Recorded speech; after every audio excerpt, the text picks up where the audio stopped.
Seven o'clock, call the meeting to order. Clerk Slater, please call the roll. Trustee Britzy. Here. Trustee Nordhook. Here. Supervisor Lesbrunts. Here. Treasurer Korstange. Trustee Norddyke. Present. Shipley. Present. Rise for the Pledge of Allegiance. Allegiance to the flag of the United States of America, the republic for which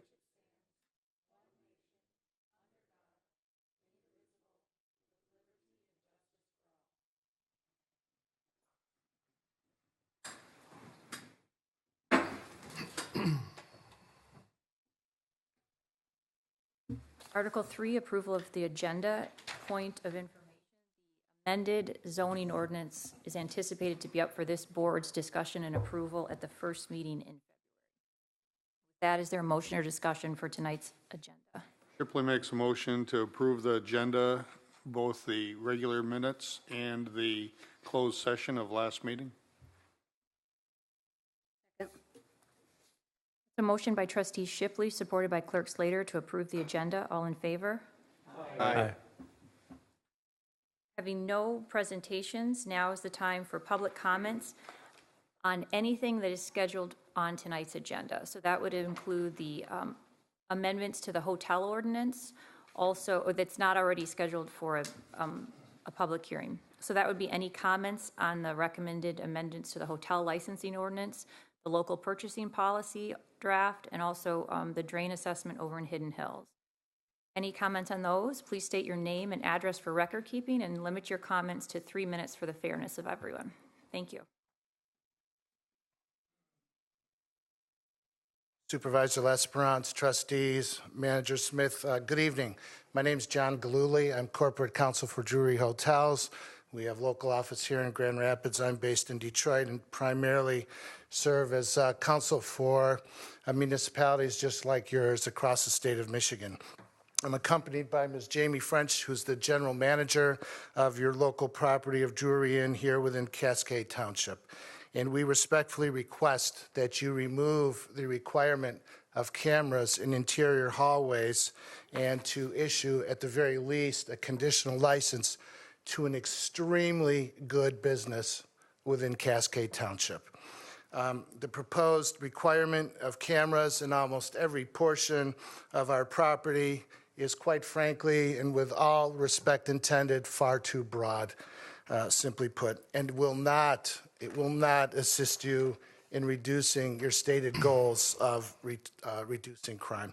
I call your attention to some statements made at your January 14, 2026 board meeting, specifically first at the 7-minute mark. Quote, "The reason why the hotel licensing came about was the expenditure of resources at these particular properties, period," end quote. And quote, "Calls are broken down by call volume, not the reason behind the call at the 24-minute mark." And within the proposed amended ordinance, it says, "Certain hotels and motels within Cascade Township have become hotspots for emergency services needs." That's true with regard to certain hotels, but nothing could be further from the truth with regard to Drury, quite frankly. And your statistics show that out in no uncertain terms. It also suggests that Cascade Township taxpayers are subsidizing a disproportionate number of emergency service calls to our business. Again, the calls to Drury hotels are few and far between, quite frankly, extremely few and far between.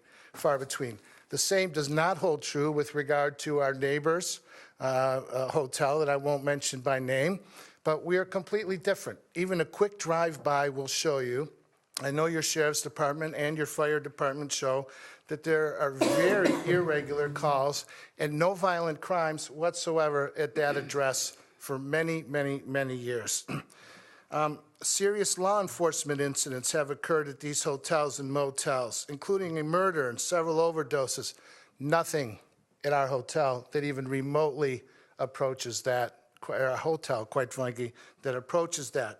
Online reviews of these hotels and motels reflect unsafe and unsanitary conditions, lack of adequate staffing, lack of adequate supplies, bed bugs, roaches, and rooms that do not look good.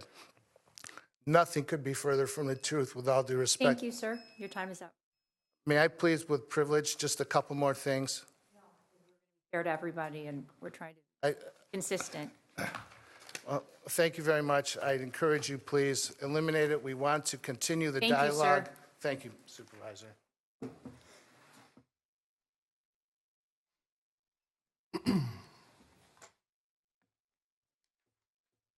Hello, Scott Pensalkoma. I also would like to speak about the hotels. I still believe that you guys should have kept the camera requirements in the gym and pool, but that's irregardless. In regards to the hallways, it would be advantageous for all of these hotels to have cameras in there in case there's, say, a hockey team, a youth hockey program stays there, and there's kids running up and down the hallways, which I don't know if you've ever been to. You know, obviously we have Patterson, that is a draw for hockey teams from all over the place, and some kids can get a little unruly. This would actually help the hotels to show where they are and who is actually the troublemakers and causing issues. Granted, yes, Drury is a good hotel, and they don't have, obviously, the crime stats, but you can't have a carve-out niche for one particular entity. As I said before, when I went over New Year's down and stayed at a Waldorf Astoria hotel, which is a very high-end luxury brand hotel, they had cameras in the hallways. Not to discredit Drury, but they're not on the par as a Waldorf Astoria hotel property. They also had cameras in their exercise room and the swimming pool area as well. But I digress. That's already been, amended there. So that's where I'm at with the hotels. I think it'd actually be a benefit for that, the various hotels to keep them in the hallways. And I did have a question regarding the drainage payment thing. They only gave the two options of either pay in full or you could spread it out over 5 years at a cost of, 6.5% interest. There was no maybe make two payments or something over a year. I don't know how we are with the budget. I assume we probably have a decent amount of money in the general fund to cover that expense, but what if we didn't? And I don't know if they were maybe a little bit more flexible as opposed to pay it all in full or pay it over 5 years. So just curious if there was any back and forth regarding to that in case something does come up in the future. So those are my two comments. Keep the cameras in the hallways. It's for added safety for all the residents, guests, visitors, people that are coming to the hotels. And so, thank you. Thank you.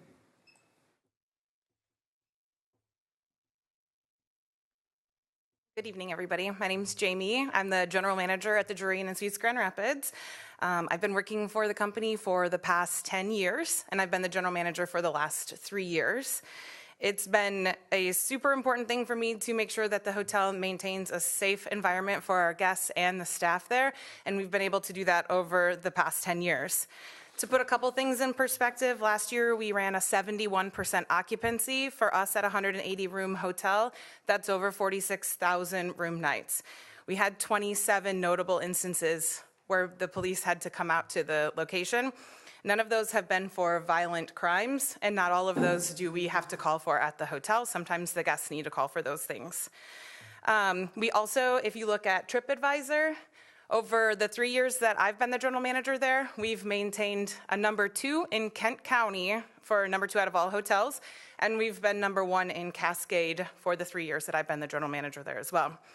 We are committed as a hotel to being good partners with Cascade Township, but we also want to provide our guests with a memorable experience, and we've been able to do that for 10 years without the need for cameras in the hallways, and we definitely appreciate your consideration of this matter. Thank you.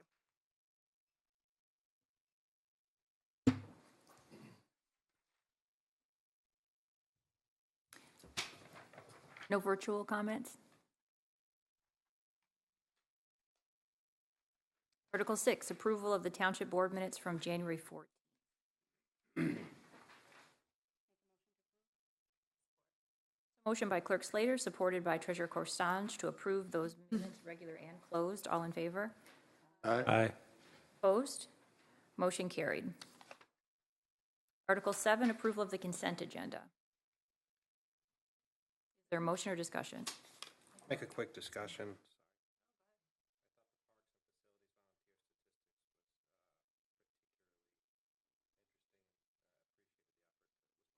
Put that together. With that, I'll make a motion to approve. Shipley I'll- supports. Can I add one more comment about that?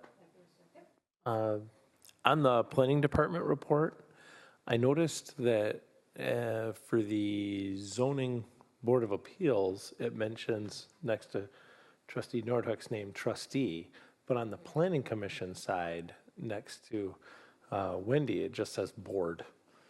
And I thought, I thought maybe there's a better way to more consistently designate board members than, you know, I mean, it could say board representative or it could just say treasurer or trustee, but I just, Ex officio, We can make that I adjustment. just think it would clean the language up a little better, might look a little better. It just seems strange to have board out there, so. Good. any other comments?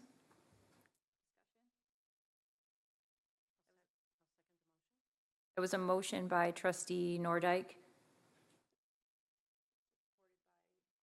I think trustee Shipley. Oh, okay, fair enough. All in favor? Aye. Opposed? Financial actions, Article 8, specifically the invoice is scheduled to be paid. Make a motion to pay the bills? A motion by trustee Rizzi, supported by trustee Nordhook, to pay the invoices scheduled for January 29th. All in favor? Aye. Opposed? Motion carried. Next, Article 9, unfinished business, and that would be the resolution to adopt amendments to the hotel licensing ordinance, specifically 004-2026. And that would be ordinance number 001 of 2026. Heard from the Drury Inn's attorney and manager, Manager Smith. Thank you, Supervisor. To go through, before we get into the jury question, I want to just make sure that you saw that we made the changes when it was introduced to full kitchen in regards to the extended stay. Other than that, nothing else has been changed from when it was introduced. We did have a chance to meet with Drury and their legal counsel, I believe out of St. Louis. Is that correct? Okay, out of St. Louis. Had a good conversation. Mike Homier can't be here tonight. He's stuck in Livingston County at a different meeting. Otherwise, he would be speaking as well.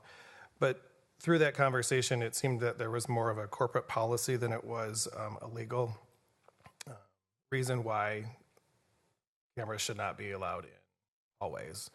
And just wanted to let you guys know, we have 15 of our 16 hotels that have complied with the ordinance as it's written. We're not asking for the information in the videos. It's there to be kept for 30 days per the ordinance, another section of the ordinance, as they keep their guest registry. But I guess I'll just answer any questions if you have. The recommendation from our legal counsel has changed since we've met with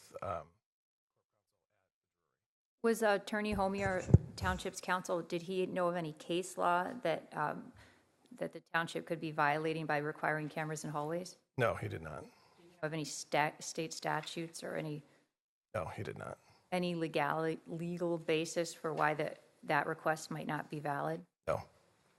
We didn't hear anything from Drury's legal counsel or manager about case law or statutes or any legal issues. It was more about what an exemplary hotel, public comments were over. It was more about, lack of need. And we can continue to have conversations with the Drury. We can always come back and amend the ordinance again, but I can say we have other established hotels in the township of similar stature that are. Are you aware of any township policies where we apply them differently to different groups? Or allow exceptions? No. I mean, you'd have to spell that out in your ordinance if you were going to create different classes or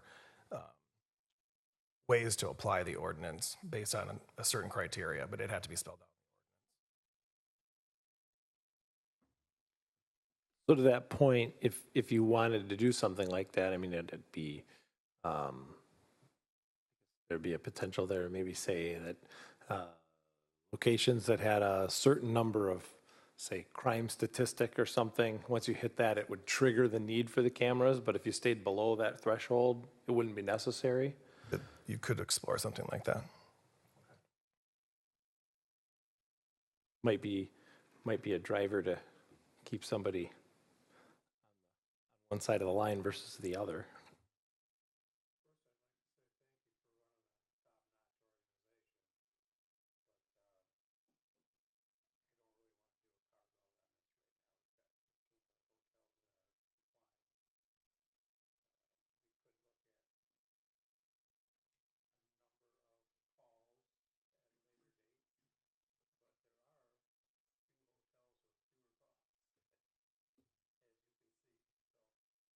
We'll take a look at it. I just want to say thank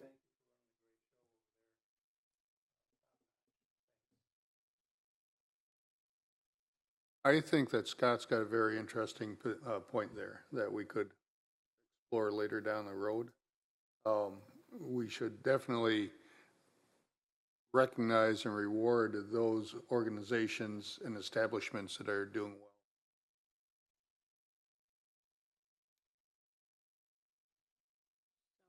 Are to pass this tonight, what happens to the jury? Do they have a temporary timeline? So in the current ordinance, it allows for a conditional license to be issued under certain circumstances. And as an example, actually the jury has some landscaping that needs to be done.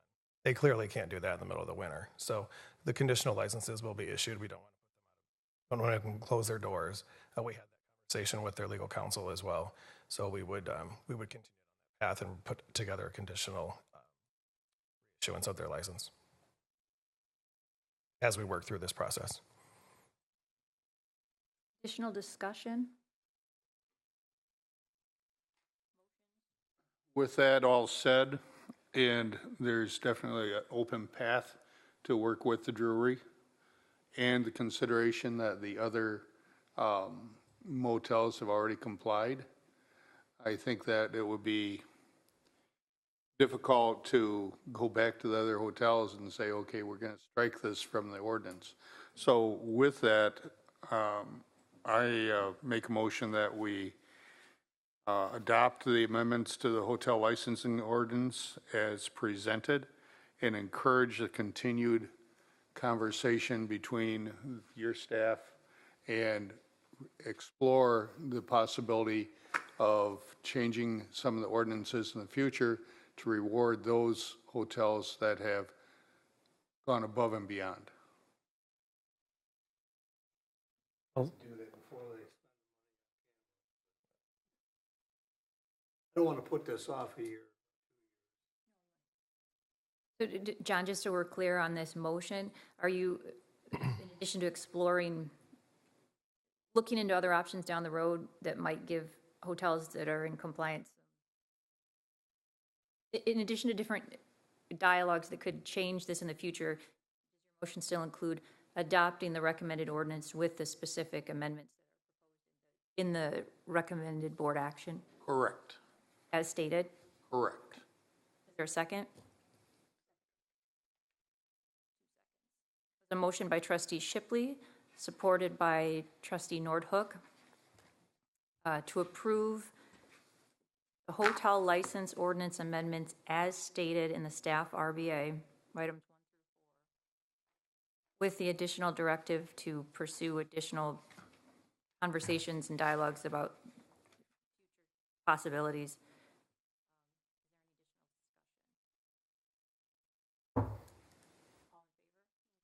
Oh, it's roll call. Sorry, Sue.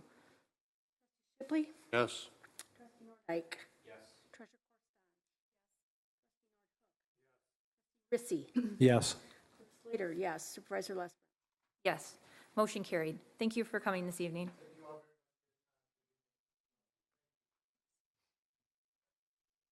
First item of new business, Article 10, local purchasing preference policy. Manager Smith? Thank you, Supervisor. This was at the request of the board. I believe it was back in November that we look at putting together a local purchasing preference policy or ordinance. Worked with the finance department and director in regards to this. and I'm going to let her talk a little bit as well. But what we came up with, this incentivizes all of our departments and the township to shop local, basically, and look at local vendors that have registered with the township as a preferred vendor. We are ready to go if the board approves us tomorrow to start marketing this. We already have the registration form ready to go on the website and have multiple channels to get it out there to the business community and show them that we want to do business with them and get them to register. So this will be like managed and will live in the finance department because accounts payable falls there, and that's who pays the bills. So that's who maintains a lot of the relationships with these businesses when it comes to payables. So that's kind of our checks and balances, if you will, to make sure that we're adhering to the policy. It does not give any sort of, it's purely a policy encouraging doing business with local businesses, but also if we were to have a bid that goes out and we have a local business that came in over another non-local business, there's a way in a formula in here that we will give for comparison's sake only. We're not going to reduce their bid, but for comparison's sake only, we actually have a method in here to evaluate them against a non-local bidder. Yes.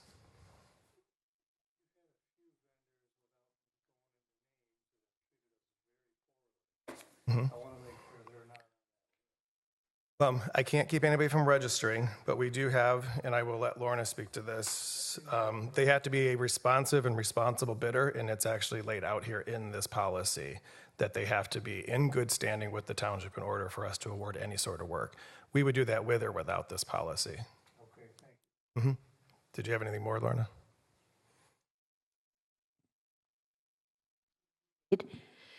Just to mention that the local preference has a factor for businesses that are within the township and a slightly smaller factor for businesses that are within Kent County.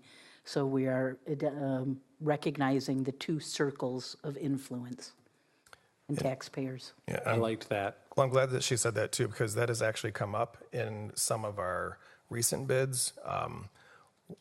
As recent as redoing the library refresh, we had some suppliers that worked for a company that was located in Kent County, but their rep lived in Cascade.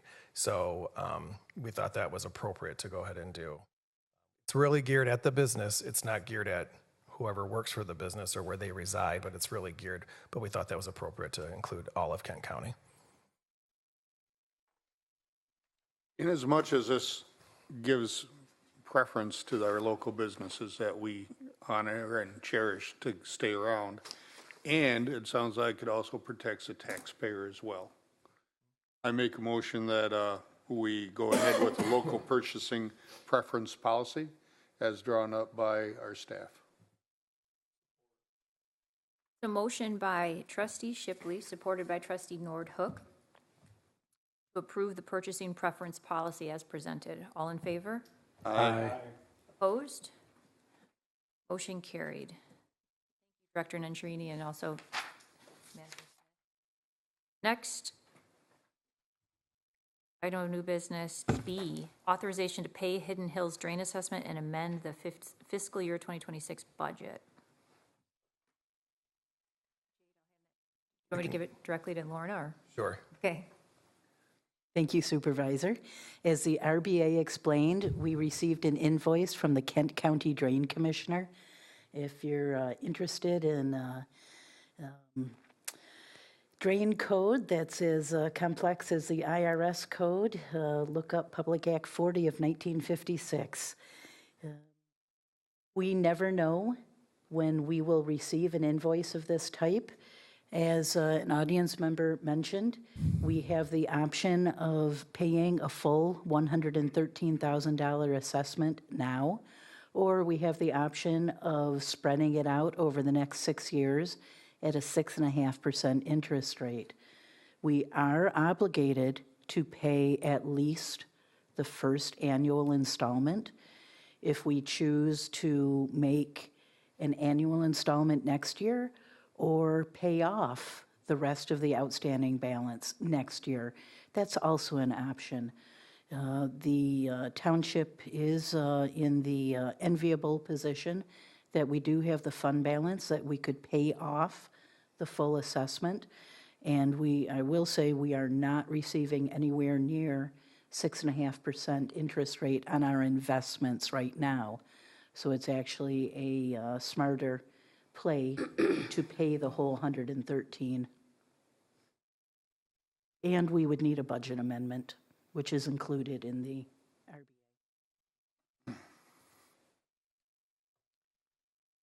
RBA. Two things from my viewpoint. Number one, as you pointed out, our investment isn't generating back 6.5% or more. Number two, due to the financial watchdogs that we have on the board and in the payment sector, I think is admirable, and I would like to see this paid off now.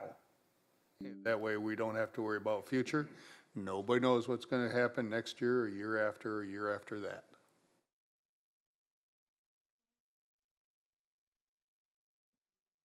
So I don't know if some of you on the board received this, but about 6 weeks ago, I personally received a bill for this drain assessment. And it ran right through my backyard, halfway. And I didn't know what it was all about, so I went digging into it. And interestingly, when I found the documents, Grace, your name and my name were on it. We signed off on it 5 years ago, that this drain would be repaired. And I think it ties in with this one. And so my husband called the county. He wanted to know why. We still have our well, and he wanted to know why, but it's part of the bigger picture of what's all happening in that neighborhood, and then consolidating the drains. And we authorized it 5 years ago. Recently. Yes. Yes. I've had several residents complain to me over the years about issues related to this drainage district. And so I think there's a few people out there that are happy this is happening, but there's a lot of people that have reached out to me recently who got the bill. And I think the fact that it came right around Christmas really was not a pleasant surprise to many of them, unfortunately. But we don't, as I've told them, we don't have any control over this. This is a county project. It's not a township project, and it's unfortunate, but it's a fairly, it's fairly old infrastructure. It needs to be updated.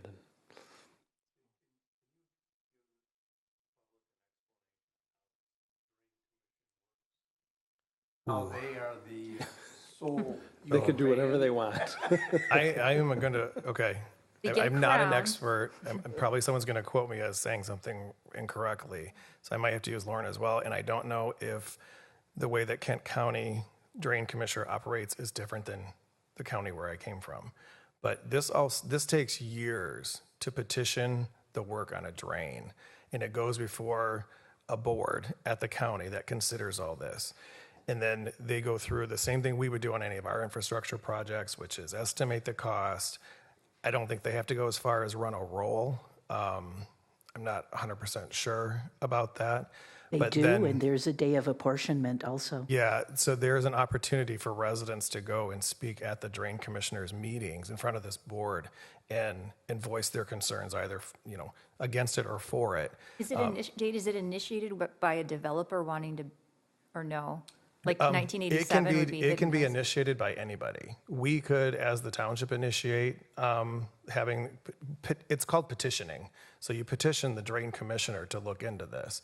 And if they see that it's warranted and there's support for it and they don't get a lot of kickback, various factors, then it can move forward. But it could be a private resident. It could be the township. It could be the county themselves that petition the work to be done. Two different.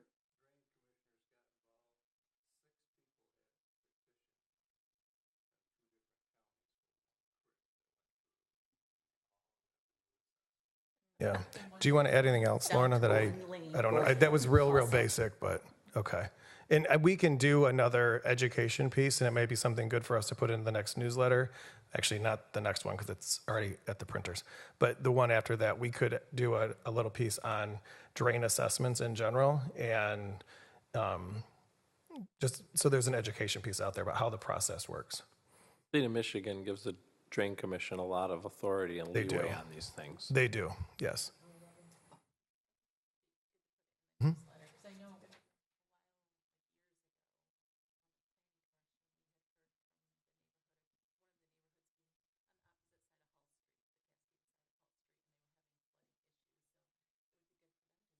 And that's usually when drain issues come up, is when you have flooding and you don't have proper drainage. Some people think it is tied to being on a well. It doesn't have anything to do with that. It has to do with the storm drain, and it actually looks at the whole district. Districts can be small, districts can be big, so it just depends on how that's defined, and that's all done through the Drain Commissioner's office. We don't have any role or part of that. With that, I'd make a motion to authorize full payment of the assessment and approve the budget amount. Support. The budget amendment, I should say, sorry. That's supported by trustee Shipley, correct? Correct. A motion by trustee Rizzi, supported by trustee Shipley, authorizing full payment of the drain assessment and also amending the fiscal year 2026 budget as such. All in favor? Aye. Opposed? Motion carried. Having no discussion items, Article 12, public comments, whether the comment relates to tonight's meeting or not. Please limit your comments to 3 minutes and also state your name and address for record keeping.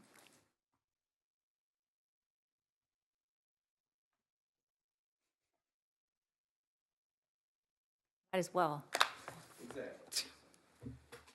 Vince Alkema. Again, I wanted to comment regarding the fire department and the job that they've had to do the past few days, and especially yesterday with the major pile-up, 30-car pile-up or so on M6 near the river. And I think there was even another crash, too, on like 28th and 96, maybe, that was also sort of large but didn't get the headlines. So having done that before, not a pile-up, but at least working traffic crashes and scenes, especially in the cold, blustery, snowy weather. It's not fun, but it still is fun. It is very interesting. I did see on the website that the Township Fire Department is looking for paid on-call firefighters. So for anybody that does watch this, they should maybe put in an application if they're interested in joining and have that desire. I know Trustee Shipley spent many years in the fire service and probably would recommend that to other young folks, maybe, perhaps. Carry a flashlight in the darkness. Yes, more of a young man's game, but so if anyone's able to do that. Also, a shout out to the Pathway Committee, or Pathway people. See them out there clearing the paths for the people that still like to run and ride their fat tire bikes or walk their dogs on the paths. So, though it's still cold, there are still people out there that do still use them with that. So thanks for keeping those clear for us and citizens. So thank you.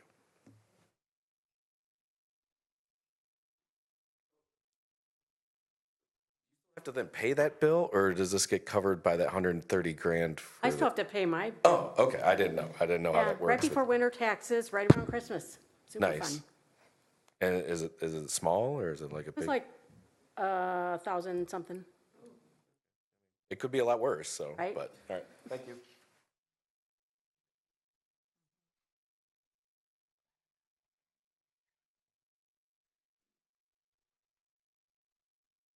Ken Vandercock, 7200 Layton. With all this expressway accidents, we just spent $1 million on a truck. We had well over $1 million sitting on that highway for the last few days. We should get a dump truck with a crash trailer with a lot of lights on to sit behind those things to save it a little bit if we could. That's what I'd like to see is get some kind of emergency equipment for expenses on the road. Save our main trucks. Thank you. Thank you.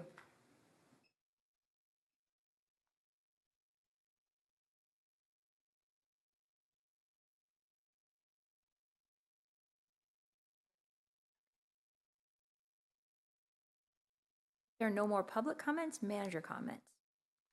Thank you, Supervisor. Just a couple of comments. It's been a very busy couple of weeks with our Parks and Facilities Department and the Fire Department and the Sheriff's Office. Trustee Nordyke sent a very nice email today to some of our staff in our departments, which was recognizing them for their efforts. But there's so much prep, and a lot of people wonder how you pull things off like that, and it all comes down to prepping in advance. Having the emergency operations plan in coordination with the county, and then just having a solid crew that can get the pathways plowed and the streets plowed, and it's pretty flawless. And so I do appreciate that everyone is recognizing how hard the staff is working on pulling off all of these duties that we do, that you don't see that happen every day. So hats off to everybody. And it can quit snowing anytime. So I had two quick things which I failed to mention during the hotel consideration. I don't think this would have changed anybody's mind, but this was in the original ordinance in regards to putting these cameras up, which was sent to all of the hotels in October of 2024. So this isn't something new that has been sprung on the hotels to adhere to the cameras. The concerns have been gathered over the last 12 months, and this one didn't come up till the very end. I believe it was either November or December, probably November, when we got the letter in regards to the hallways. So there would have been maybe some more time to work on this prior to that and bring it all as a package, as opposed to trying to consider that at the very end. And then also, we do have 15 other hotels that complied, which I mentioned earlier. Some of them actually made the investment. It wasn't that they had them prior to. They made the investment due to the new requirement. So just wanted to get that out there as well, because I failed to mention that earlier. That's all I have. Board comments. Trustee Shipley? Of course. Familiar faces, once again, thanks for coming down. Scott, Nick, Ken, anybody out there in Zoom land. We appreciate all your comments. I wish that you bring your next door neighbor next time. The weather will probably be better for us all. And that's all I have to say. Come back again next time. Trustee Nordheim? Not going to skip the treasurer, are you? Oh, no, we're just, Okay. I might, half the time I do. I was trying to save you. Tonight it's okay with me, All right. I was just going to say that, Ken, you brought up an attenuator truck to protect the fire truck, and some of us serve on the Public Safety Committee, and we've talked about that a little bit. So I think that's something that's considered in the future as a need. It's not going to happen overnight, but we've identified it, and there's been conversation about it. And I would echo that I was really thrilled with the response our township had to help people in need. And absolutely, I think we have a great team. Everybody's clearly working together hard, and it's very obvious. I hear it, you see it in the news, and you see it outside. And in this kind of weather, that's good to have that kind of dedication. I want to say thanks to all the different groups that pitched in.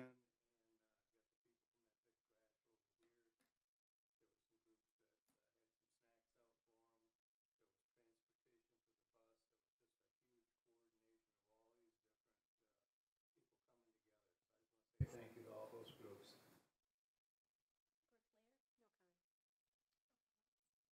I want to echo the thank you to all of staff. I think we had one staff member who called one of the drivers that was involved in the accident in Uber. The Friends of the Library donated money for food. The township staff worked with the Michigan State Police, the county, and I know that we were very prepared because of the emergency operation plan and all the procedures. So thank all the first responders, and that was probably the most people on that rapid bus ever in Cascade Township. So I guess kind of came full circle. Worked out. Good point, Chris. Good point. All was not lost. So with that, is there a motion to adjourn? Shipley makes a motion to adjourn. Second. All in favor? Opposed? Nay. We are adjourned. Thank you. Thanks for coming out this evening.